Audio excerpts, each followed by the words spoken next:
That's why I tell you, you better be home soon.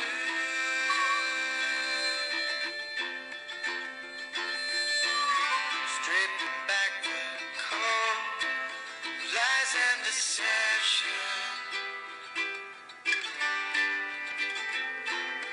Back to nothingness, like a week in the desert. And I know I'm blind for the first time in my life, and that's why I tell you, you better be home soon.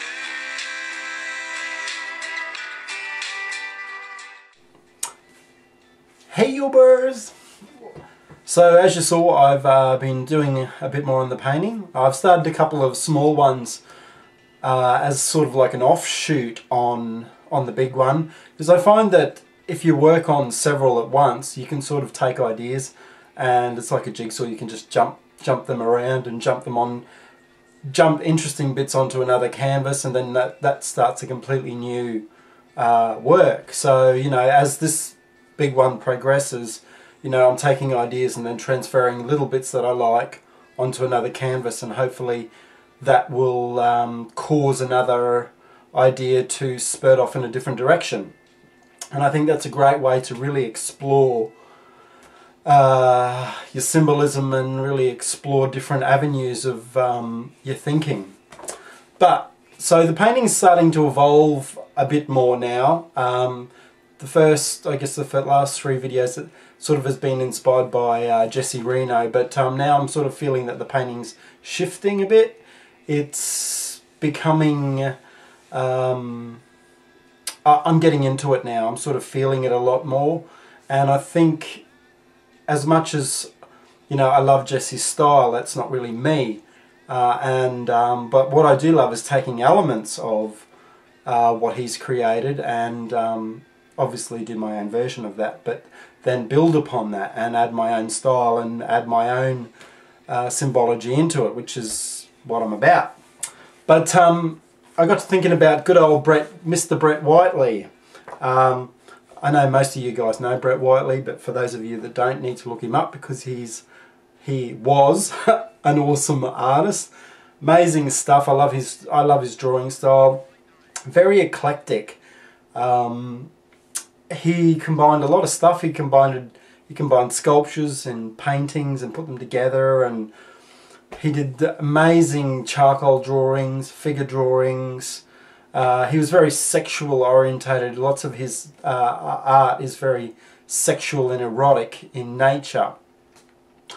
But I love his work, and I like it because it's free, it's flowing, and a lot of people used to say that he was a showy artist, meaning that you know, he was really good at what he did, but he sort of overdid it. He overdid things all the time. But well, that's what those Sydney art critics said. But anyway, getting back to him. Now, I've introduced the Francis Bacon stencil into the work, and my idea is that I'm going to actually start to paint over it and subtract it and make it sort of sit back in the actual artwork, and maybe play with positive and negative shapes, so bring part of it forward and part of it back, and probably I'm going to maybe paint over the whole thing eventually, and bring elements of the stencil in and then paint in sections with my brush. So there's this combination of the hard edge of stencils yet the softness of a brush. That's the plan. But I was looking at Brett Whiteley's book tonight, and I came across this. I don't know if you can see it, but he'd done a picture of Francis Bacon in here, which was pretty cool. Triptych, mixed media on paper on board. So he's sort of done like an eye in this one, and then he's sort of done his face, and then he's done this one again, which is great because I haven't actually read this book from front to back. I've mainly looked at the pictures and read a few bits and pieces of it. But this is a fantastic book. It's called Brett Whiteley Art and Life, and it just talks about all of his different series. His famous bathroom series, which I really love. I love his abstracts. They're just awesome. He's a great artist to get a lot of inspiration from, and someone I recommend that you have on your shelves to look at when you're needing that little bit of, oh, there it is. But I started painting in this, when I grab it, symbology of the moons, because I've always been fascinated by the moon and the cycles. And I painted this in these very easy, simple shapes to represent the different cycles of the moon. Full moon, half moon. This is sort of like, I symbolise that as like an eclipse. Yeah. But I really like the simple shapes of them, and so I've started to bring them over into, I brought them over into this work, as you saw. This new little work that I started tonight, sort of like bits and pieces of when I've used to try out stencils. I've just stuck them on there, sprayed them on there, and I put them on here as well.